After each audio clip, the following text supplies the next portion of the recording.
Eu vejo Deus em tudo. Qualquer coisa que eu faço, Deus está lá. Algo que você ganha, Deus agiu para isso. Um dia bem gostoso, Deus estava junto. Uma ação de amor não tem como existir sem Deus se movimentando. Ele é o amor, ele está lá.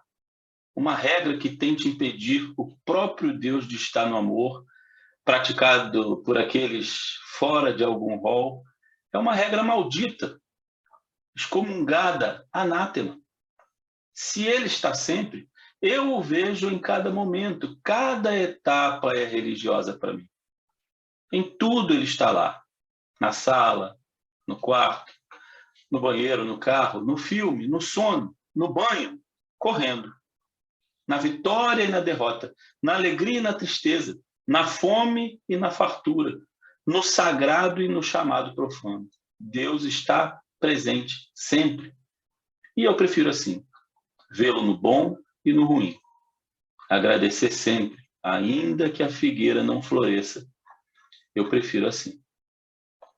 Eu prefiro assim, eu escrevi, rapaz, já tem quase 2 anos e eu preferi assim escolher esse texto para começar a nossa conversa, Darli, porque já que a gente vai falar aqui de ecumenismo, né, e encontrar aí no meio dessa diversidade toda pessoas que também estão convivendo com esse Deus que está em tudo, né?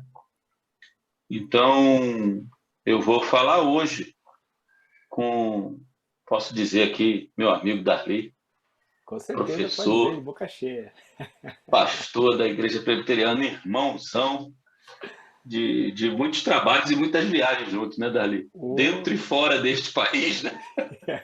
Na América Latina e na Europa, a gente rodou fazendo um Justamente. monte de coisa por aí. E aí, como eu falei, o Darli é professor, é pastor, ou é presbítero da Igreja Presbiteriana Independente, mesma igreja da minha, hoje, né, Darli? É verdade. E mesma denominação, eu digo, viu, pessoal? Não é a mesma comunidade local, Darli mora em São Paulo e eu aqui em Brasília. Mas, bom, esse pouco que eu falo do Darli aqui é muito pouco. É claro que vocês vão ouvir dele um pouco mais da formação e da experiência dele. Viu, Darli? Esse papo nosso aqui não é entrevista, né? Nós vamos partilhar a nossa vida e o Darli vai partilhar com a gente um pouco da experiência dele com o ecumenismo, especialmente por conta do lançamento do livro. E aí eu quero mostrar para vocês aqui, ó, A Revolução Ecumênica na América Latina, do proselitismo ao compromisso de transformação social. Darli vai falar um pouco do ecumenismo, vai falar um pouco desse livro também para a gente. Darli, eu falei de você, mas falei pouco, né? E assim, por mais que a gente se conheça há um tantão de anos aí, você se conhece melhor do que eu. Fala um pouco da sua formação, da sua experiência, para o pessoal te conhecer um pouquinho mais, para chegar um pouquinho perto de mim, desse conhecimento que eu tenho, graças a Deus, de um grande irmão que eu tenho nessa vida aí. Bacana, Sandro. Pô, eu quero agradecer muito o teu convite. É um prazer estar aqui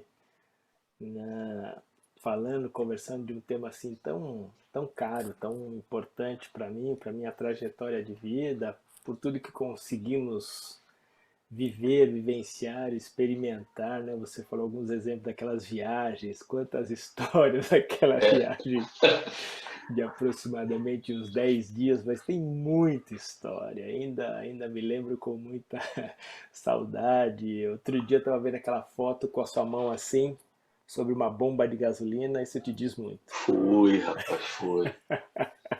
Foi quando eu esqueci ali a câmera de fotografar. Isso aí foi em Genebra, na Suíça, cara. Isso mesmo. Nós tivemos que voltar, a gente já estava na França. E cruzar aquela fronteira foi meio esquisito, não foi? Os caras ficaram Foi. desconfiados O da cara gente. parou, começou a fazer um monte de perguntas lá em francês, né? E Pro aí, daqui a turista. pouco, a gente voltou, cara. Ah, meu Deus do céu.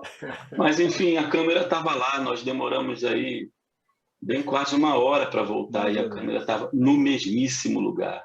Ninguém mexeu. Exatamente. E aí estava sua mão lá. Apontando aqui que eu esqueci, ó. Que não era a sua câmera também. Que não era minha, era emprestada. A minha preocupação era toda essa, mas enfim. Bom, Mas é isso. Enfim, eu comecei os meus estudos fazendo curso técnico de contabilidade, depois fui fazer administração e comecei minha vida como professor lecionando nessas disciplinas técnicas, né, de contabilidade, administração, depois informática. Num determinado momento, quando eu comecei a ser convidado, na verdade, foi um convite que foi no Encontro Nacional de Juventude no ENLU, Encontro Nacional de Líderes Umpistas da IPI, na cidade de Lençóis Paulista, em 92. Lá estava um jovem da nossa igreja e assim disse: gente, vai ter encontro ecumênico mundial de jovens estudantes, é um encontro ecumênico, o apoio do Conselho Mundial de Igrejas e tá, tá, tá. Me acendeu uma luz, falei: rapaz, quero ir acabou a nesse fala aí. dele e tal, fui no bastidor, aquele momento do café, intervalo, falei: escuta, como é que é? Não, tá aberto para participar e tal. E aí fui para o processo em 92, finalzinho de 92 e no início de 93, havia encontros preparatórios para esse encontro mundial, que era encontro regional, o encontro nacional e depois o encontro mundial. Participei dos dois, né? Um foi, se eu não estou enganado, em São Roque, depois o outro foi em Curitiba, e lá estava eu sendo steward nesse encontro mundial de jovens estudantes do Conselho da Igreja. Aquilo me abriu a mente, Que foi onde me mesmo, fez ver o Davi? quão. Desculpa. Foi onde mesmo esse encontro? Esse encontro foi é, ali perto de Vassouras, no Ah, Rio de foi aqui no Janeiro. Brasil? Foi Ah, aqui no então foi em Brasil. Mendes. Mendes, exatamente. Estava Sim, tentando lembrar a cidade, você lembrou, em Mendes, pertinho ali de Mendes. Vassouras. É. Isso mesmo, 1993, lá estava eu, aí Tem uma casa lá, um comecei. convento lá bem grande, né? Isso, exatamente. Sim. Acho que é dos maristas, alguma coisa assim, me Foi onde foi a parece. primeira jornada ecumênica, se não me Foi engano. onde foi a Jornada Ecumênica em 94 também. Depois teve a pré-assembleia do Conselho de Igreja de 2005, também Foi lá também, né? foi lá também. E lá comecei a me envolver, né? Logo que retornei dali, fui convidado a participar do CLAI, o Conselho Latino-Americano de Igrejas, né? Que atua aí em 20 países da América Latina e tudo mais, pelo Chico Israel, o saudoso Chico Israel que já faleceu, né? Sim. E aí comecei a participar de reuniões ali na cidade de São Paulo, daqui a pouco tinha reunião em Curitiba, daqui, de lá, e fui me envolvendo, me tornei coordenador de juventude para o núcleo no estado de São Paulo. Depois, em 96, fui eleito João Dias de Araújo, que presidiu a reunião, a assembleia, que foi a minha eleição como coordenador para o Brasil do CLAI. Do Depois, em Clay, né? 97, coordenador continental, né, para América Latina e Caribe. E a partir dessas experiências ecumênicas, eu sempre tinha uma pergunta, Sandro. Cara, por que que esses temas que são tão importantes, tão envolventes, apaixonantes, as comunidades locais ficam, sabe, porque eu avisava, conversava com o outro, e uma das irmãs, eu de vez em quando cito isso, inclusive está na introdução da minha dissertação de mestrado, eu coloco assim: uma senhora da minha igreja, ela é viva ainda, tá lá, ela perguntou: eu não gosto desse negócio do Klein não, que tira você daqui. Porque são muitas viagens, muitos eventos, essa coisa toda, e tirava do convívio da comunidade. Ela me conhece desde que eu nasci, essa senhora, né? Ela é viva ainda, está na nossa igreja local, na comunidade local, né? E eu ficava: rapaz, como é que é essa história, né? E essa foi a minha grande pergunta que me levou, me estimulou, me motivou para que eu fosse fazer o mestrado em ciência da religião, fazendo uma guinada aí, né, da área de conhecimento aí, fui com essa pergunta, né? Qual é o envolvimento? É importante para as igrejas locais? As igrejas locais protestantes em algum momento se envolveu, né? Se envolveram, melhor dizendo, no movimento ecumênico, e com isso eu fui fazer essa pesquisa com essa pergunta e encontrei um momento que era assim muito, muito, muito, muito, muito importante para as comunidades. Elas se envolviam de maneira muito forte, e foi ali o período do que eu chamei no mestrado de Movimento do Panamá. que é uma resposta ao famoso Congresso do Panamá 1910, que é o Congresso das Juntas Missionárias ao redor do mundo, em Edimburgo, lá na Escócia, para ver como é que está a ação missionária protestante e tudo mais. O continente latino-americano é considerado como já cristianizado e tal, toda aquela história, né, que a gente sabe. E aí encontrei isso, esse envolvimento das igrejas locais, peguei 3 exemplos de comunidades locais aqui na cidade de São Paulo. Uma foi a Igreja Unida ali da Rua Helvétia, a IPI, a primeira IPI ali da Nestor Pestana, e a Igreja Metodista da Liberdade, aquela que fica próxima ali da Praça da Sé em São Paulo, como modelos de estudo para saber como é que era essa história.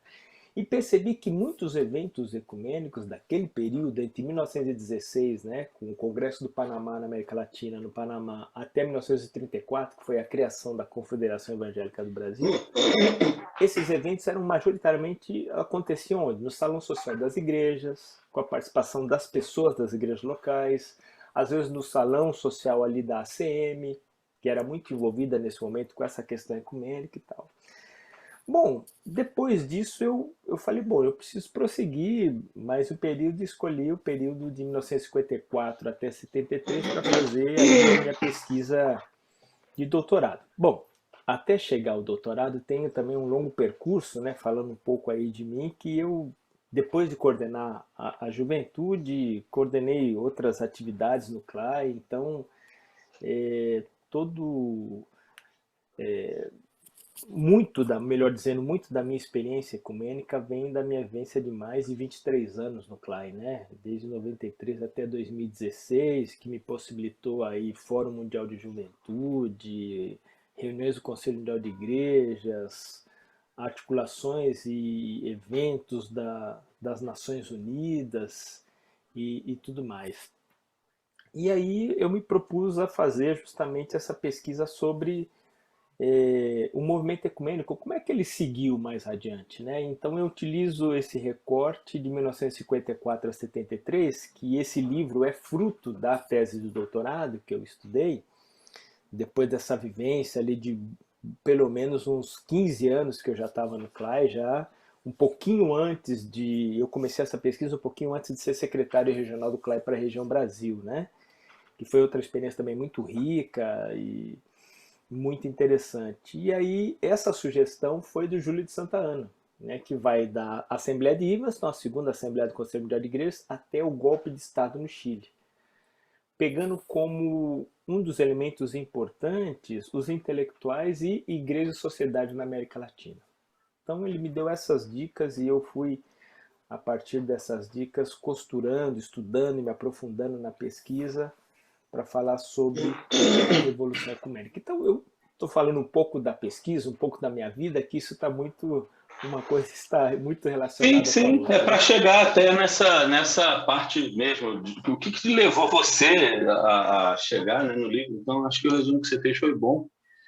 Quando você estava falando, Darli, eu até consultei aqui na tua bibliografia, né, nas Aham, suas referências bibliográficas, né, que você tá. tem aqui a pastoral como o novo rosto da missão, Sim, que é o livro sim, do nosso querido Bittencourt. reverendo Luiz Longini, né? Não, a Pastoral com o Novo da Missão, eu estou confundindo com o Isal por uma eclesiologia militante. Ah, bom, Desculpe. mas É você isso nem mesmo, é falou do nada, Longini. então nem apareceu que você confundiu. É, Porque eu lembro quando o Longini estava escrevendo esse livro, que também é resultado da tese de doutorado dele, Aham, né? Eu tava trabalhando com ele lá e pude fazer a digitação desse material quase todo, né? Então, quando você aham. falou de todas essas é, reuniões aí, tudo, o livro dele conta muito dessa Sim, construção também, né? sim, Então, eu me faz. lembrei logo assim que você falou. É verdade. Então, Darli, assim, eu chamei você justamente para esse papo, né? Porque a tua experiência com o ecumenismo e escrever esse livro mostra para nós uma experiência que é legal a gente falar agora sobre ecumenismo, né? Como que está hoje a visão das igrejas com relação ao ecumenismo, como que está isso dentro das igrejas, né? a vida da gente, a situação das nossas comunidades locais, né? Como você falou, você já via um certo afastamento, né, das igrejas com relação a esse tema. Hoje eu acho que assim para algumas igrejas é até ainda uma coisa a ser afastada, né, da igreja, né? Então, infelizmente, as pessoas não entendem muito a importância disso, mas é uma coisa que a gente aos poucos vai construindo, né? E essa construção demora, né? Uhum, uhum, uhum. Então, Darli, claro, a gente quer saber, quando eu digo a gente, eu tenho certeza que quem está ouvindo, né, vai ficar curioso. Você falar um pouco mais do livro, né? Uhum, uhum. Esse nosso, a Revolução Ecumênica na América Latina, estou falando nosso, porque eu também tenho. E, assim, acho que o que inspirou você, você já falou bastante, né? E a relevância desse tema ainda hoje, né? Para as igrejas, se não para as igrejas, meu Deus do céu, para mim, isso casa tanto com o desejo de Jesus de unidade, né? Que possamos ser um a fim de que o mundo creia, né? Isso para muita gente representa tanta coisa ruim, mas se esquecem das tantas coisas boas que isso poderia representar. Então, eu queria que você falasse um pouco do livro, tem os temas do livro, as divisões do livro, o que você achar importante com relação a isso, para o pessoal conhecer. Eu já devo Claro. adiantar aqui, tá? Que eu vou colocar para todo mundo na postagem o link para você adquirir o livro, né? Que o Darli passou para a gente. Eu recomendo para você que queira conhecer um pouco mais desse tema da história, tem histórico também, de todo desse movimento ecumênico que o Darli chama de uma revolução, de fato é uma revolução, especialmente aqui na América Latina, né? Sem dúvida, sem dúvida. Enfim, Sandro, então, retomando um pouco, dando seguimento que eu estava dizendo, né? Então, depois dessa experiência e tal, então eu queria, e ainda é algo que tem algumas questões que ainda quero pesquisar, não vou dar spoiler aqui, mas tem algumas coisas que ainda quero pesquisar que foram, assim, que vieram a partir da dissertação de mestrado e também da tese de doutorado, né? Algumas questões que ainda estão abertas, ainda que eu queria me aprofundar. Então, ao longo dessa experiência, desse tempo todo, quando eu fui fazer a tese, tinha mais ou menos uns 15 anos de experiência ecumênica, né, LICLAI, com esse envolvimento, eu falava, eu preciso conhecer isso. Além de viver, eu quero saber onde surgiu, como é que é essa história, eu preciso estudar essa questão. Então era, né, além da questão do envolvimento da comunidade, das comunidades locais, das igrejas locais, era conhecer mais a fundo aquilo que eu vivia, né? Como é que é o outro lado da outra face da moeda? Uma coisa é você viver, outra coisa é você estudar os documentos, as motivações, como é que é isso, as assembleias, os documentos que são gerados e tudo isso, esses consensos, a participação das igrejas, como é que deixa de ser. E aí eu fui para um período na sequência e ficava, vou fazer logo na sequência ou não e tal. E aí, como eu disse, né, me veio essa sugestão para pesquisar esse recorte histórico, esse recorte temporal, vamos dizer assim, 54 e 73. Então, falar um pouco disso, né? Até a virada da década de 40 para 50, a grande ênfase, por isso que eu coloco o subtítulo de Proselitismo a Compromisso e Transformação Social, porque o movimento ecumênico, aí é bom a gente conceituar. Do que eu estou falando movimento ecumênico? O ecumenismo, como bem disse o Sandro, ele tem muitas faces, múltiplas faces, várias possibilidades da vivência ecumênica. Então é bom te dizer isso de maneira muito clara. O que eu trato aqui é de um dos modelos da vivência ecumênica, um dos modelos, uma das possibilidades, uma das faces do ecumenismo. Ou seja, especialmente as entidades ecumênicas, vamos chamar, que posteriormente ali em 73 foram de serviço, mas não é exatamente o foco da minha pesquisa, mas principalmente as iniciativas conciliares. Isso aqui ficou mais forte nesse período anterior ao da tese, que é de 1916 a 34. Esse foi o modelo hegemônico daquilo que a gente pode falar de movimento ecumênico na América Latina. Por quê? Veio o Darli, Congresso eu queria, eu Panamá. queria esclarecer Sim. uma nomenclatura que você usou. Você falou assim, as agências trabalhavam focadas especialmente em serviço. A gente pode entender que seriam esforços mais assim no sentido do que a igreja entende como diaconal, aquela coisa diaconal de servir como se fosse o corpo de diáconos da igreja. Nós temos na nossa igreja o Ministério de Ação Social e Diaconia, por exemplo. Seria alguma coisa parecida com isso, de levar Sim, um sim. serviço de diaconia. Lideranças cristãs entenderam, a partir desse período, dessa virada que eu chamo de Revolução Ecumênica, que o testemunho cristão vai para além daquela ação proselitista, ou seja, distribuir folheto, de cantar em praça, de levar para a igreja somente, né? Levar para a igreja as pessoas, ou seja, a igreja vai para o mundo. Não é o mundo Quer dizer, que tem que trazer para dentro da igreja. Por isso essa revolução que você chama de entrar num compromisso de transformação social da sociedade como um todo. A igreja não só trazer todo mundo para cá para dentro, mas ela participar da sociedade. Exatamente. Isso aí. É ser luz e sal na massa. Okay. Né? Porque até aí é muito forte aquela sensação de trazer pessoas para a igreja, temos que fazer a igreja aqui, as pessoas têm que trazer para dentro da igreja e tal. Muitas lideranças nesse período fazem o caminho inverso. O que nós vivemos aqui que a gente tem que testemunhar lá fora, na realidade que a gente vive, né? É bom a gente entender. Foi nessa carreta que a Conferência do Nordeste trabalhou também, né, Dali? Você fala um pouco disso também, né? Falo. É justamente isso. Pessoas importantes daquela época, economistas, sociólogos,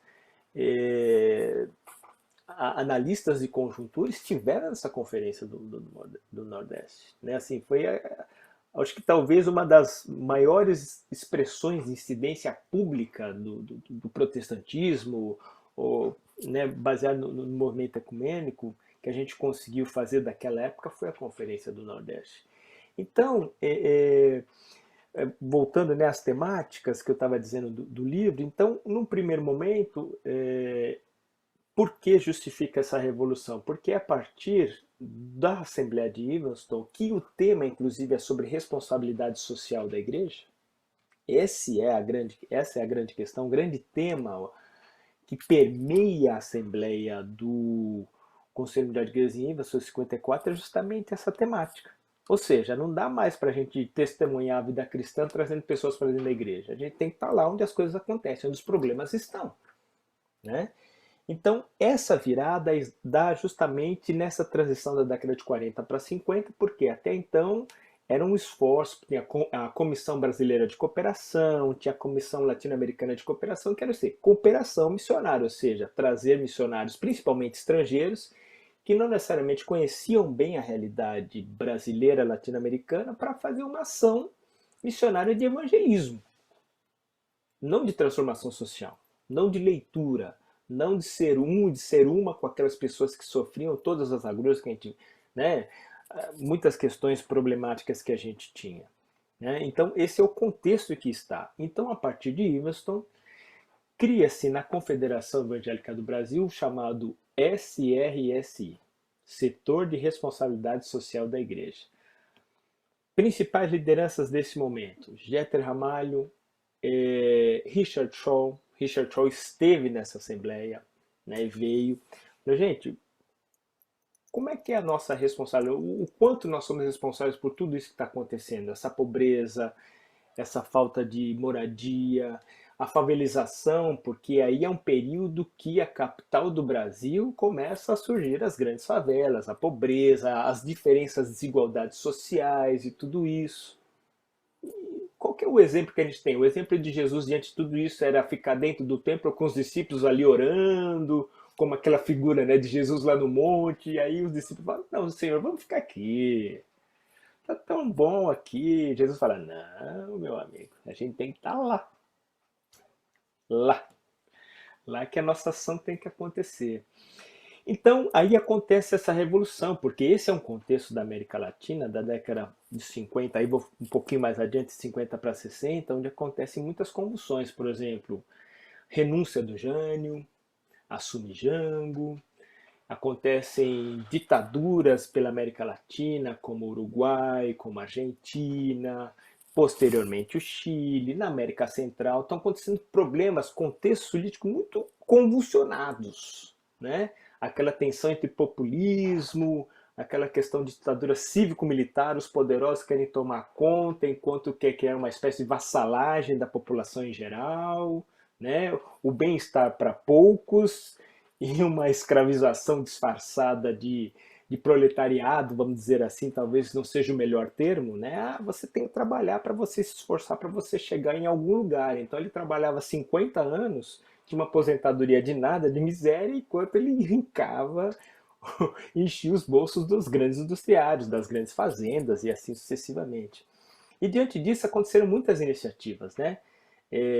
Um dos temas que até me estimularam, eu acabei não fazendo, sobre as ligas camponesas, sobre os padres operários, né? Eram movimentos que aconteciam nessa realidade. Cristãos pelo socialismo, muitas iniciativas. Então, esse período é um período de revoluções justamente porque há grandes transformações sociais, econômicas e políticas. Há um grande êxodo da realidade rural para as grandes metrópoles, né? A industrialização da América Latina, vamos pegar o exemplo do Brasil, ela atrai um contingente absurdo de pessoas da realidade rural para a realidade urbana. Então, não tem infraestrutura de moradia, não tem infraestrutura de transporte, não tem infraestrutura de saúde. Não, vem para cá, você vai trabalhar, você vai vencer na vida e tal, né? Aquela promessa que tinha, não, lá na cidade tem emprego e tal. Aqui você está plantando, tem seca, não tem infraestrutura, não tem investimento, né? A questão da reforma agrária é negligenciada nesse período e tal. Eu estou usando o exemplo brasileiro, que de certa maneira a gente pode também ampliar para outros espaços, né, para outros países da América Latina. Então, é um período de muitas tensões, né, muitas lideranças de movimentos sociais estão aí em tensão, levantam a sua voz sobre essas questões, e a igreja, o cristianismo, o movimento ecumênico está no meio desse caldeirão. Né? Tem até o livro do Richard Shaw, de Dentro do Furacão, né? Quer dizer, esse é um furacão, é o grande caldeirão que está acontecendo nesse período.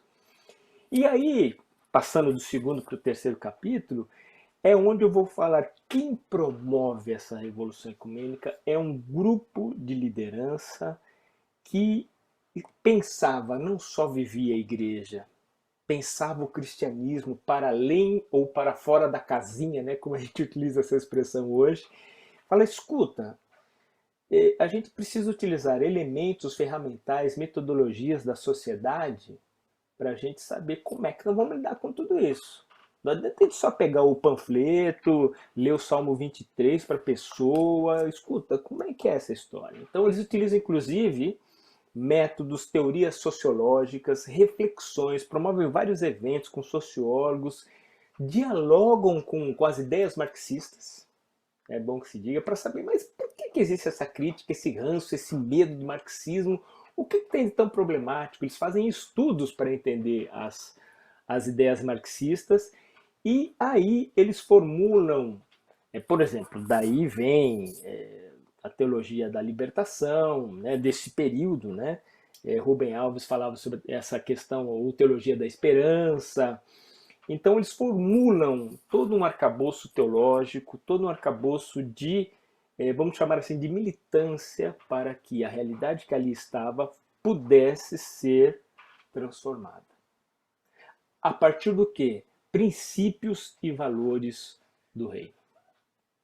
Então, basicamente, o capítulo 13 eu trato justamente dessas lideranças. Eu chamo eles de intelectuais ecumênicos. Por quê? Porque são realmente baseados naquela perspectiva de Gramsci, né, que o intelectual orgânico, não necessariamente aquele cara que faz mestrado, doutorado, pós-doutorado, livre docência, não é necessariamente por esse viés. Obviamente eram majoritariamente, né, um ou outro talvez não tivesse ensino superior, mas eram teólogos, sociólogos, né? Rubem Alves, Emílio Castro, Júlio de Santa Anna, Zwingli Mota Dias. A gente pode citar aqui uma quantidade muito grande que nucleava essas lideranças, basicamente era igreja e sociedade na América Latina. Por quê? Porque as lideranças que estavam no status quo, que eu chamo como as lideranças mais conservadoras, e isso eu trato ali no capítulo 3, elas não conseguiram suportar e não conseguiram fazer a leitura adequada daquela juventude. Nesse período, essas pessoas que eu citei eram muito jovens, e jovem é revolucionário. E essas lideranças mais conservadoras que estavam no status quo, na liderança das igrejas, não tiveram, na minha modesta avaliação, o discernimento e a humildade de dizer assim: deixa os jovens, se eles estão fazendo essa revolução, mas eles estão aqui conosco, aqui na igreja. Então a vivência da fé para essas lideranças, infelizmente, teve que ser em outro espaço físico que não fosse o espaço da igreja local. Né? Infelizmente aconteceu isso. Né? Ou seja, eles começaram a ter que sair do seu espaço eclesiástico para viver uma eclesiologia em espaços alternativos, salões de locais de movimentos sociais e ali eles viviam a fé. Eles viviam uma fé ecumênica, mas fé mesmo. Não é que eles abandonaram a fé, que agora não, a gente não acredita mais em Deus. Não é nada disso. É um grande equívoco muitas vezes. Ah, eles abandonaram a igreja. Não. Foi a igreja que não teve a capacidade de acolher essas ideias revolucionárias, não teve discernimento de acolher que o mundo estava em transformação e muito rápido. Né? E Inclusive, dessa é o época, subtema. Dali, e dessa época tem muitas músicas, muitos sermões e muitos trabalhos evangelísticos espetaculares Espetaculares. que Espetaculares. são como é que chama? Exemplos para nós até hoje, Sem né? dúvida. O testemunho cristão dado por essas lideranças é sensacional. É. Né? Muitas vezes as pessoas ficam, não, mas aí eles se aliaram ao comunismo, eles se tornam. Não! Eles dialogaram, falaram, escuta, por que, que as pessoas falam isso do comunismo, por que, que as pessoas falam isso do marxismo, e se debruçaram para estudar. E criaram um arcabouço, um ferramental bíblico, teológico, sociológico, para fazer frente às dificuldades e aos problemas daquela situação concreta. Isso que Que a gente não era pode dizer. ecumenismo, era evangelho. Era só evangelho. É? Hoje eu estava estudando Hebreus 13, porque é o texto de domingo, e fala justamente disso, de você exercer o amor de forma prática. Claro. Né? Cuidar dos pobres, cuidar daqueles que Exato. são maltratados, né? Dos doentes, dos coxos, dos aleijados. Então, é uma coisa prática. Se alguém propuser fazer isso hoje, vai ser taxado de comunista, que é uma coisa completamente fora, sabe? Meus irmãos, vai ficar gravado essa coisa. Brigar contra o comunismo hoje é lutar contra o inimigo imaginário. Que não existe. É tipo coisa com o cara que é infantil e tem amiguinho imaginário. Hoje você tem um monte de burro velho que tem inimigo imaginário. Então, pô, Exatamente. vamos avançar, né? Volta aqui, né? Sai dessa loucura, porque, poxa, eu Exatamente. estou perdendo tempo. Exatamente. Né? As pessoas acabam estigmatizando. Ah, isso aqui é comunismo, isso aqui é rotulando coisas sem. E muitas vezes é comum essa questão do senso comum, né, Sandra, dizer, não, isso aqui é tal coisa. Isso aqui é isso aqui é aquilo. Não, você procure estudar um pouquinho mais para saber exatamente o que foi o comunismo, as ideias marxistas. Estuda, vai lá estudar um pouco. Não fica só no raso ali, não, que marxismo é isso, que é aquilo. Não, pega o livro, vai ler, vai se, ou se conversar com quem conhece.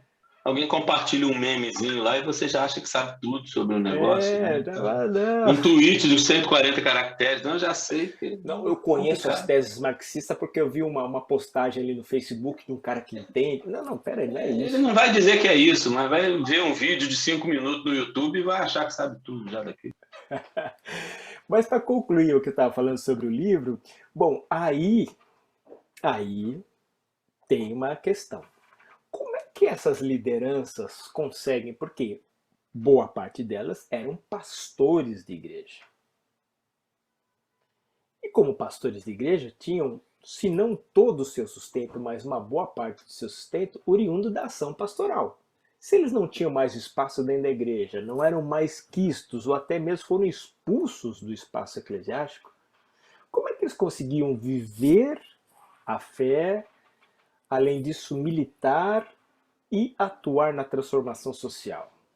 Como é que eles se sustentavam? Aí entra um ponto muito importante, que é o capítulo 4, que eu falo sobre a cooperação ecumênica.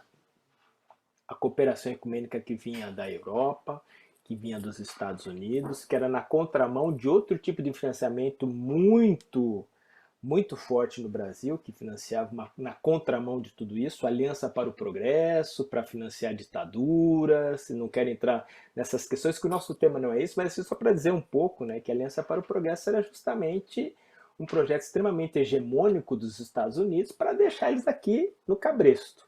Porque os Estados Unidos, claro, não queria perder a hegemonia que tinha na América Latina, não queria ninguém, muito especialmente depois da Segunda Guerra Mundial, que vem a Guerra Fria, assim, não, esse bloco aqui é capitalista, não vamos aceitar que os nossos inimigos russos tenham algum tipo de ingerência aqui.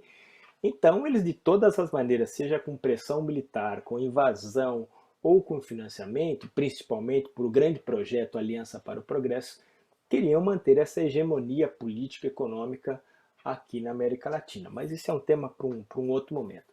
Mas na contramão de tudo isso, tinha a cooperação ecumênica, que eram as agências europeias, muitas delas formadas por arrecadação voluntária de membros de igreja, muitas delas, né? Uma delas a gente conheceu, né? ChristianAid, né? Sandro, que a gente foi naquela viagem lá para a Inglaterra e tudo.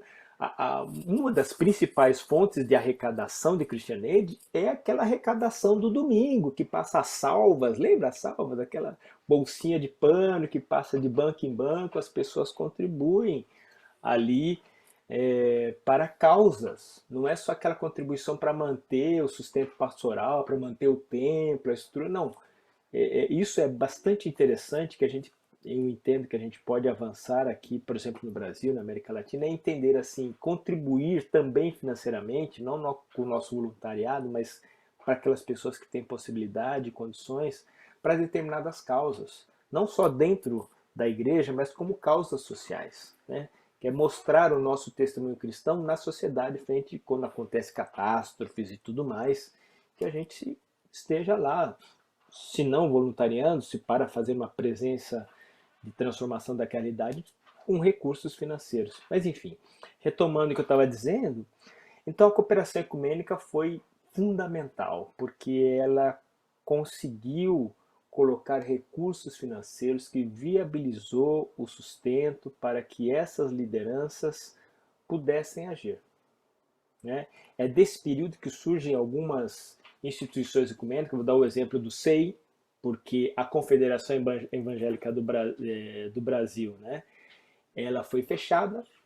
Ela começou ali com o golpe 64, viram as revistas que entenderam que ali havia um conteúdo subversivo, e rasgue, queime, joga fora e tal, as lideranças, né? Isso eu retrato ali, não quero entrar em pormenores, mas nesse capítulo eu trato, né, das organizações que eles entraram na sede da Confederação Evangélica do Brasil e tal, perseguiram liderança, a própria liderança da confederação, que era alinhada com o regime de ditadura cívico-militar. Eu gosto de frisar que é cívico-militar, porque às vezes penso que as pessoas têm aquela ideia, não, só os militares. Não, tinha muito empresário, tinha muita gente poderosa civil, apoiando, sustentando, planejando e arquitetando também, né? Não que isso eu queira aliviar os militares, não é nada disso, mas enfim, era um processo cívico-militar, sem dúvida. Então, essa cooperação ecumênica fez com que muitas iniciativas, muitos seminários, grupos de estudo, publicações como Cristianismo e Sociedade, né, que foi até a década de 90 sendo publicada, reflexões, né, preciosos livros, preciosos artigos, publicações em geral, seminários de reflexão, capacitação de liderança, muitas iniciativas. Só foi possível, temos que reconhecer com humildade, por meio da cooperação ecumênica. Então, isso que eu trato no capítulo 4 e dou o exemplo ali da SEI, né, que era Comitê Evangélico de Informação, Coordenação Evangélica não, Centro Evangélico de Informação. Depois virou CEDI, Centro Evangélico de Documentação e Informação. Depois virou Centro Ecumênico de Documentação e Informação. Né? O CEDI, o antigo CEDI, que depois se desdobrou em Coinonia. Virou Coinonia, né? Hã? Que virou coinonia. que virou koinonia mais recentemente, né? Quer dizer, era o braço, vamos dizer, protestante e tal, entre outros três, eu acho que três braços do antigo CEDI que formaram outras entidades por aí. Uhum. Então, a UCB também eu menciono nesse período, que é o lado assim da juventude, né? A União Cristã de Estudantes do Brasil, que eram que fundiu com a ACA, Associação Cristã de Acadêmicos, que se unia com a UNE para fazer discussões das problemáticas, né? A juventude sempre estava no meio de tudo isso. Era uma participação intensa na sociedade, né, Davi? Sem dúvida. E aí isso caracteriza essa transformação social que você fala. Exato. Era uma participação nas demandas da sociedade, né? Exatamente. E que infelizmente, talvez hoje, ela não cresceu, parece que arrefeceu, e a igreja, em vez disso, está alienando cada vez mais, né? Sim. Preocupada só em trazer as pessoas para dentro da igreja, Sim. né? Para crescer número, seja número de pessoas ou número financeiro de arrecadação. Né? E aí, quando se fala fazer coisa para fora, é só levar sopão, levar cesta básica, levar cobertor, levar agasalho, né, gente? Aí eu falo assim, olha... Assistencialismo, né, Sandro?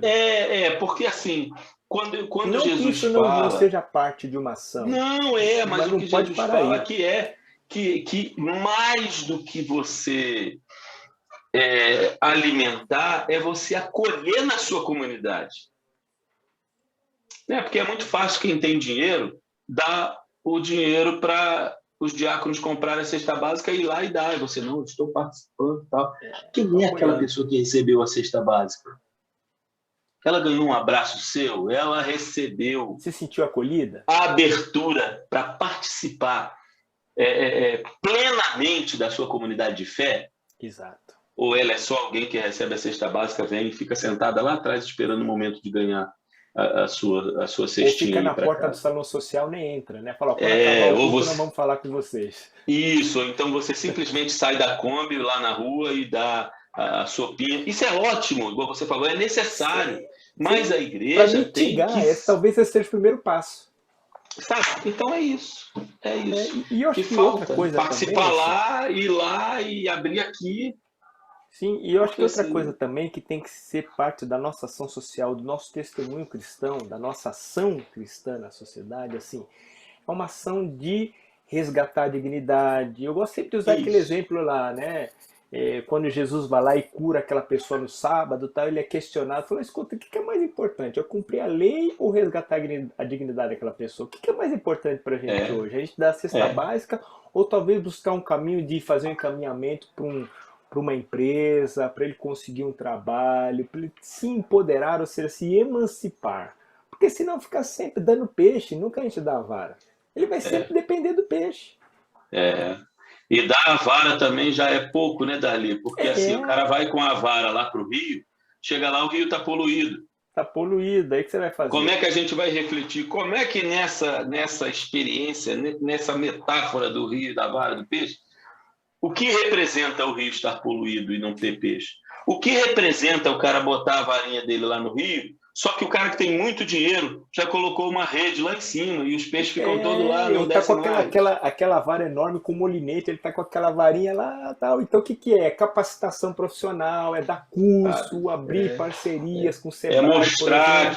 É mostrar também que tem que ter uma oportunidade para todos, que não deve você agrupar tudo só para você. Enfim, a reflexão polêmica. Ô, Darli, assim, para a gente avançar um pouco aqui, claro. Sobre o livro, você mostrou o panorama completo? Não, sim, mostrei. Foi até o 4º capítulo, que é justamente a cooperação ecumênica e algumas iniciativas, né? E encerra, né? Só fazendo de novo o panorama do livro, né? O primeiro é sobre o contexto ecumênico da América Latina. Eu falo, né, como é que surge Isal diante desse contexto, como é que é o movimento ecumênico que sai, né, faz essa revolução, sair do dá ênfase missionária evangelística para uma questão de transformação social. O segundo capítulo fala do contexto da revolução, por que acontece essa revolução, por que é um contexto propício para acontecer a revolução. Uhum. Depois falo das pessoas, das lideranças que promoveram, são os intelectuais ecumênicos, e quem pagou essa conta, que é a cooperação Muito bem, ecumênica. ótimo. Não, Darli, só para a gente deixar claro uma coisa aqui, eu sei que tem umas confusões que se fazem com relação ao termo ecumenismo, né? E aí eu lembro que assim, eu tenho uma compreensão disso, né? Só para a gente passar bem rapidamente, mas Sim, para todo mundo chegar junto. Eu tenho uma compreensão, eu trabalho com essa compreensão, eu sei que essa coisa não é homogênea, claro. né? Mas eu sempre separo assim o trabalho da igreja de relações em três níveis. O primeiro, o nível interdenominacional, em que você vai trabalhar com as outras denominações evangélicas, protestantes e por aí vai. No ecumenismo, no trabalho ecumênico, então, para mim, envolve a religião cristã Uhum. em todas as suas vertentes, única e exclusivamente cristã. Aí englobaria, além das igrejas protestantes, evangélicas, também as igrejas católicas, tanto a romana quanto as ortodoxas, né? Que você pode fazer um ritual, né, comum, Sim, lapidando algumas sim, coisas, tirando sim. Tendo de um alguns lado de outro, cuidados, concedendo, né? Mas dá claro, para fazer o ritual, é a dá, mesma dá. religião, né? E as relações interreligiosas, que você vai ter ali uma aproximação das outras religiosidades, mas com um objetivo de bem comum, já ficando aí um pouco complicada uma participação ritual, ou seja, uma celebração Claro, cultica claro. comum, porque temos aí visões diferentes até de Deus, né? Mas se aproximar em busca de um bem comum, né? Por exemplo, contra a violência, estamos aqui todos das religiosidades unidos, né? Dizendo que somos contra a violência, né? Isso é um ato muito importante. Então, poderíamos ali fazer, por exemplo, um ato com poesias, com canções populares e tudo, né? Sem que Uhum. houvesse nada marcante assim. Essa é uma visão que eu tenho, sabe, Dali? Eu sei que não é comum, eu sei que tem gente que pensa ecumenismo que é união até com as outras religiosidades e tal. Não sei se você especifica isso, eu acho que não chega tanto, mas assim, pelo menos a sua visão, a sua experiência, especialmente como, né, um mestre e doutor das ciências da religião, falar um pouquinho mais disso, porque você viu toda essa pulverização que eu estou falando, trabalhou com Uhum. ela, e aí é bom o pessoal até conhecer um pouquinho mais disso daí, né? Claro, Mesmo que seja breve, porque a gente claro. estava conversando antes e falando, olha, isso aí dava um papo para 4 horas. Eu acho que daria até uma disciplina, né, Davi? Dá, Uma nossa. disciplina de um período na faculdade de teologia. Sim, sim. Eu fui ao longo do tempo, né, Sandro, fui tendo essas experiências ecumênicas e elas foram se ampliando cada vez mais, até chegar num momento, por exemplo, a plataforma pela reforma política, por exemplo, que era uma plataforma ampla que envolvia gente de religião, vamos chamar assim, e daqui a pouco eu explico exatamente isso, com uma mobilização social pela educação, que convidou as pessoas de religião, ou seja, lideranças religiosas para trabalhar nisso. Então, eu fui desde ali desse processo que você falou, nas igrejas internacional, essa coisa toda. E eu acho que é importante também desmistificar a questão assim, olha, se eu vou fazer, por exemplo, um culto ou mantenho relações, faço uma visita ao culto, à atividade da igreja metodista, da igreja anglicana. Isso é uma relação, é uma vivência ecumênica. E também na contramão, completamente na outra margem, a gente desmistificar que assim, só existe uma relação ecumênica quando eu vou fazer uma celebração cultica. Não. As ações, as iniciativas ecumênicas, elas são plurais e multifacetárias e de várias possibilidades. Então, dizer que as ações que a gente se soma esforços para promover o bem-estar das pessoas com gente espírita, do candomblé, independente de qualquer outra religiosidade, isso é uma ação ecumênica. Não significa que eu adoro as mesmas divindades que ele, que eu tenho aquilo para mim como verdade religiosa ou verdade doutrinária para mim. E eu costumo dizer para as pessoas que eu me fortaleci muito mais na minha identidade cristã, protestante, reformada, calvinista, presbiteriana, independente, quando eu me vi nesse meio cada vez mais plural, porque as pessoas sempre perguntam: escuta, você é de qual igreja? Como é que funciona a sua doutrina? Quais são os principais pilares? Como é que funciona? Como é que é o culto? Como é que é o rito? Como é que é isso? Como é que é aquilo? E se você não está firme e não conhece a sua identidade, não sabe como é a sua igreja, como é que você vai? Olha, eu sei que o pastor faz tal coisa lá, eu sei que acontece assim e tal. Então, essa vivência ecumênica também tem essa riqueza, porque ela te estimula, te desafia a você conhecer exatamente a sua identidade como cristão, como evangélico e tudo mais. Então, tentando ser breve, Sandro, eu entendo que ecumenismo há várias possibilidades. Uma ação na associação de moradores que aconteceu, esbarrancou lá, a gente se junta. Isso é uma ação ecumênica? É, porque ali tem gente budista, tem gente do candomblé, tem gente Seishonoye, tem gente cristã, tem gente da Muçulmano. Assembleia de Deus, Testemunho de Jeová.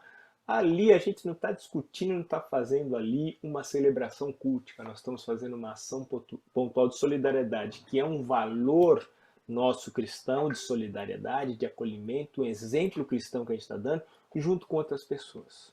E por que não fazer isso em conjunto, né? E por que não fazer isso E eu conjunto? acho que é legal mostrar, assim, que é um testemunho junto com as pessoas das outras religiosidades. Olha, o nosso objetivo é de paz e de Sim, bem comum, sim. né? Não é referendar a religiosidade de ninguém. Até porque Não, eu acho tão medieval você querer taxar a pessoa da outra religiosidade como um inimigo seu. não Isso é. não faz mais sentido hoje, gente. Não faz. Não. Não faz mais sentido hoje, né? Porque a gente tem que ter uma relação de respeito. Olha, nós Sim, não temos os mesmos valores, o mesmo tipo de fé, ou seja, o Deus que eu cultuo não é o mesmo que o seu. Então você cultua o seu, eu te respeito, e eu sim. cultuo da minha E o maneira. nosso testemunho é do amor, que Deus é amor, Pronto, gente. E Jesus Cristo nos acabou. pede para amar a Deus acima de tudo e amar o próximo como ele nos ama. Acho que mais do que isso, sabe? Porque as outras coisas têm que estar baseadas nisso. Sem dúvida. Então, Sandro, quando você coloca essa maneira do seu entendimento de ecumenismo, é uma das possibilidades. Sim. É uma das faces, é uma das maneiras de você experimentar a vivência ecumênica. Eu tento separar um pouco, sabe, Dali, para deixar clara essa coisa aí, Sim, especialmente do ato religioso.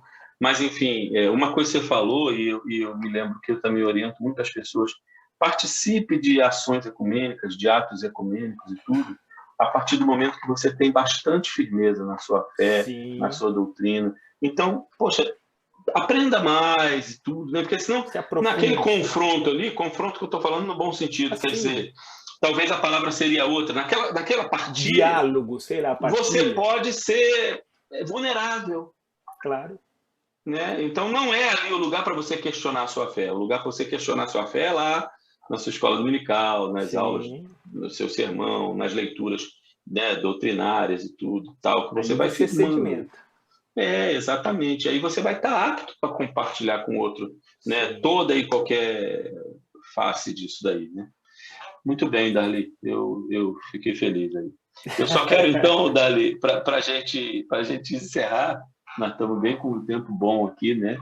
Eu sempre fico com medo assim da caramba, eu estou imaginando essa conversa aqui, mas rapaz, será que a gente vai, né? E aí quando a gente vai vendo, olha como tempo já dá para não cansar Ah, todo mas mundo, né, Dali? tá muito Mas tem uma coisa que eu prazeroso, Sandro, queria que você tranquilo. falasse assim para a gente encerrar, que era o ecumenismo está vivo ainda hoje?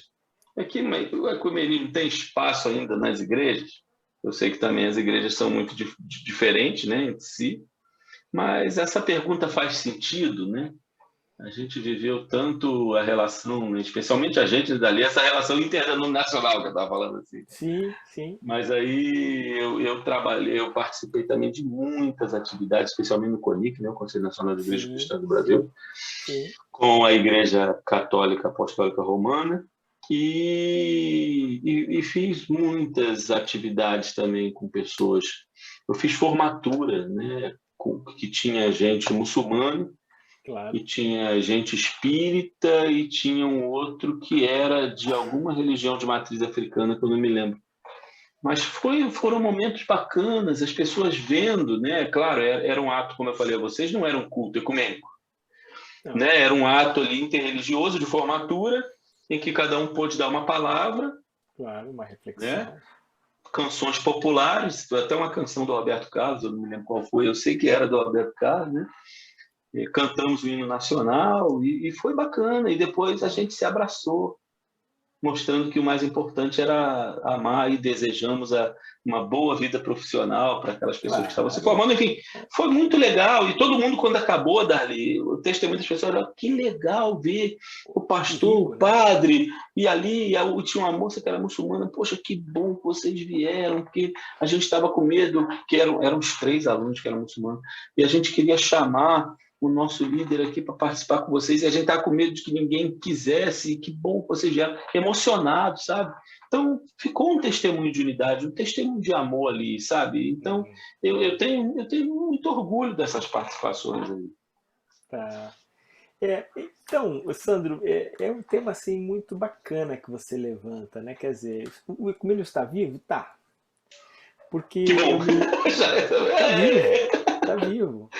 É, A palavra e assusta algumas pessoas, né, Dali? Vamos falar isso. assusta. Porque Essa que é a ela questão. teve muita propaganda negativa. Muita associações totalmente equivocadas sobre É, ecumenismo, comunismo, ecumenismo, não sei o quê. Assim, muito se diz daquele que não é de fato ecumenismo. Muito se disse, no senso comum, enfim, de maneira maldosa e etc, etc. Né? Mas eu entendo que está vivo a partir do momento que a gente entende e enxerga, né? É mais ou menos aquela expressão que a gente usa na igreja, né, cristã e tal, que a gente fala assim, olha, a gente precisa começar a enxergar Cristo ou Deus na outra pessoa. Quando você começa a enxergar isso, isso muda as questões assim de você ter preconceito, discriminação, aquele monte de coisas, né? Então, o ecumênio está vivo a partir do momento que eu entendo que assim muitas outras facetas estão mais ativas e surgiram e acontecem, né? Então, às vezes a gente ali pelo ano 2010, 2011, por ali, poxa, o movimento ecumênico está em crise, tal. O modelo conciliar do movimento ecumênico precisava se repensar, especialmente a gente no CLA, a gente repensava. E a gente começava a pensar o que é nosso específico, porque assim, ao longo, e a vida em sociedade é um processo dinâmico. Né? A gente não vive uma realidade lá da reforma, ainda que a gente beba nessa fonte, a gente abrace aquelas ideias, a gente não vive aquele contexto do século XVI. temos que adaptar isso à nossa realidade hoje, né, Dali? E Lutero até o lema provavelmente da Igreja Reformada nos pede isso, né? sempre A Igreja reformando. Reformada sempre se reformou. Claro, o Lutero, o Calvino tinha o WhatsApp para entre o grupo falar, gente, nós vamos fazer aqui. Ao invés disso, ele pregou na porta da igreja. Antes disso, ele foi na universidade discutir as teses dele. Exatamente. Se ele tivesse hoje, ele fazia uma publicação numa revista da É, universidade, uma postagem no YouTube. postasse no YouTube, sei lá, ele teria outra maneira. Então é isso que a gente É, tem que entender, que é uma dinâmico. live da Então, igreja. o ecumenismo ele está vivo porque ele conseguiu sobreviver, vamos dizer assim, mesmo com toda essa, vamos chamar, perseguição do universo assim extremamente Campanha conservador, contra, né? especialmente cristão, protestante, porque está presente em várias outras iniciativas, em várias entidades. Você tem várias. Aliança Evangélica do Brasil, tem Aliança Evangélica, tem Diaconia, tem SESI, tem várias iniciativas que são ecumênicas e que prestam um relevante serviço para a sociedade. A Isso é o Christian quê? Aid, que a gente foi lá na Inglaterra, né, Dali? A gente participou de um Exatamente. festival gigantesco lá, O né? Greenbelt. Com vários debates, shows e Exatamente. oficinas, uma coisa espetacular que durou Exatamente. 4 dias, se não me engano, né? Sim, sim. Isso é o quê? Acampados Testemunho lá, cristão, né, Sandro? Isso é 4 dias testemunho e ganhou, cristão. 4 dias e ganhou 2 tickets para tomar banho, né, Dali? 2 kits de bônus. A sorte é que eles não gostavam de banho e depois o banheiro ficou liberado. Mas... liberadíssimo. A gente ia a Cara, qualquer hora lá que estava sendo é... Então eu entendo que assim, tá vivo. Espaço na igreja, isso vai muito de como as pessoas encaram isso. De não encarar isso como um entrave, mas de uma possibilidade de você testemunhar quem de fato você é, de mostrar sua identidade, que você é de carne e osso, que você é sensível às questões, que você é sensível às problemáticas, que você tem uma palavra acolhedora, que você tem uma ação de acolher pessoas, que você pode, por meio, por exemplo, do seu espaço físico, seu salão social, pode abrigar pessoas que de repente desbarrancou, do lado da igreja caiu o barranco, daquelas pessoas perderam casa. Por que a gente não pode abrigar no salão da igreja? Ah, vai atrapalhar a escola dominical? A gente adapta, faz lá no templo, tudo. Darley, eu fiquei com Entendeu? vontade de fazer a leitura daquilo que eu te comentei agora antes. Você Então lembra? faça. De Hebreus. É, porque, cara, eu achei tão parecido o que eu comentei antes e o que você está falando agora, que olha só, É isso. é uma versão aqui, tá, do João Ferreira de Almeida, que é revista e corrigida. Então, algumas pessoas podem achar alguns termos bem diferentes. Porque, assim, no versículo 1, capítulo 13 de Hebreus, tá? Permaneça a caridade fraternal. E essa caridade, em algumas outras versões, está o amor, né? O amor. Estamos falando aí de ágape, né? Olha só que legal, Darli. Não vos esqueçais da hospitalidade, porque por ela alguns, não o sabendo, hospedaram anjos. Lembrai-vos dos presos, como se estivesseis presos com eles, e dos maltratados, como sendo vós mesmos também o corpo. Venerado seja entre todos o matrimônio e o leite sem mácula, porém aos que se dão à prostituição e aos adúlteros, Deus os julgará. E aí, continuando, sejam vossos costumes sem avareza, contentando-vos com o que tendes, porque ele disse, não te deixarei nem te desampararei. Lembrai-vos, eu estou indo mais para frente um pouco, tá? Lá no 15. Portanto, ofereçamos sempre por ele a Deus sacrifício de louvor, isto é, o fruto dos lábios que confessam o seu nome. E não vos esqueçais da beneficência e comunicação, porque com tais sacrifícios Deus se agrada. Olha, pedindo para você oferecer esse amor, ajudar as pessoas, é isso. Ele está dando uma dica de como que o amor deve ser, esse amor fraternal. E é ajudando pessoas. Exatamente. E essa ação pode ser coordenada por alguém do espiritismo e você fazer parte e ceder o espaço da igreja. Estou dando exemplos muito práticos, muito concretos. Sim, exatamente. Eu Como achei tão você prático tá essa coisa falando de Hebreus que eu li, porque é justamente a praticidade que você está falando aí. E quando a gente olha, a gente tem que começar a estar aberto a essa relação ecumênica, não olhar para aquela pessoa, outra, de uma outra religiosidade, julgando como primeiro passo. Aliás, é algo que a gente não deve fazer. Para uma Olha, relação ecumênica. Viu o texto que eu li? Exatamente. Nem quem procura prostituta e adúltero é para a gente julgar. Quem vai julgar? É Deus, ele fala lá. Deus os julgará. Não é nós. Porque esse é um dos principais entraves para a vivência, para que isso seja vivo, para que isso tenha espaço na igreja, porque a pessoa já começa a julgar. Não, aquele ali faz macumba. Não, aquele ali não reconhece Deus como divindade. Aquele ali... Não. Eu acho que esse não é o primeiro passo de aproximação, mesmo porque isso tem a ver com a sua fé. O ecumenismo passa pela fé? Sim, mas não necessariamente. Como a gente estava falando, porque a vivência da fé não é restrita à vivência da fé. A expressão cultica, ela pode passar e ser permeada por muitas outras experiências, como solidariedade, como acolhida, ação, busca pela justiça, voz profética, denúncia das mazelas desse mundo. Eu posso me juntar com gente do candomblé para denunciar a discriminação aos negros e às negras. A violência. Por que não? Né? A violência deliberada. A população negra desse país. Por que não? O que está na contramão de eu me juntar com pessoas de outra religião para defender a justiça, para que isso acabe, a discriminação? Onde é que A está Eco na contramão 92 do foi um grande evangelho? exemplo, né, Dali? A Eco Desculpa? 92 foi um grande exemplo. Claro, Ali muitos naquele outros. espaço da Eco 92, no Rio de Janeiro, havia tendas de várias religiosidades. E ali o pessoal se encontrava e Sim, compartilhava, porque estava todo mundo ali. Olha, é um grito em favor do meio ambiente. Então, caramba, é a nossa casa comum.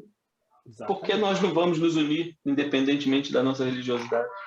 Sem Que dúvida. bom saber que o menino está vivo, Dali. Tá, sim. A gente precisa enxergá-lo, né? Às vezes as pessoas não querem enxergar naquela ação, naquela iniciativa ou naquela vivência como uma vivência ecumênica. Não, isso não pode ser chamado de ecumênico, porque ecumênico é isso, é aquilo, aquilo, aquilo, aquilo Sim, outro. sim.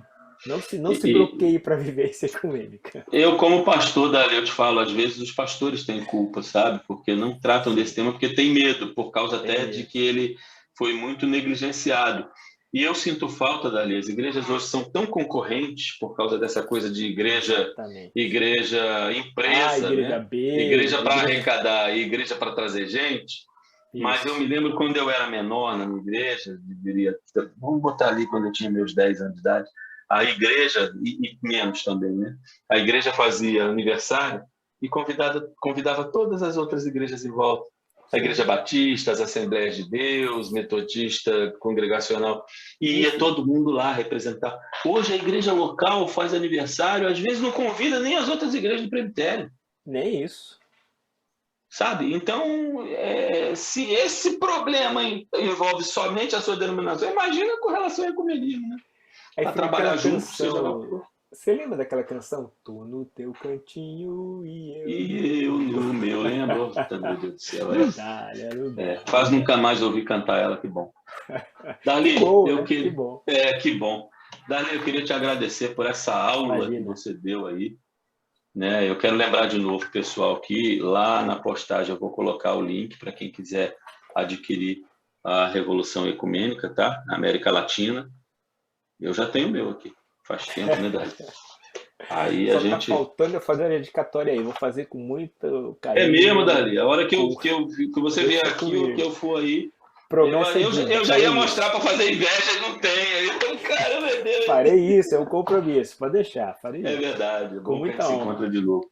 Meu irmão, Deus te abençoe. Amém, Abraço Senhor. para o povo aí da sua casa. Sempre, E pode eu deixar. vou ficar esperando esse encontro de novo aí, tá? Se Deus quiser, será em Abraço. breve. Obrigado. Tchau. Tchau, tchau. Você que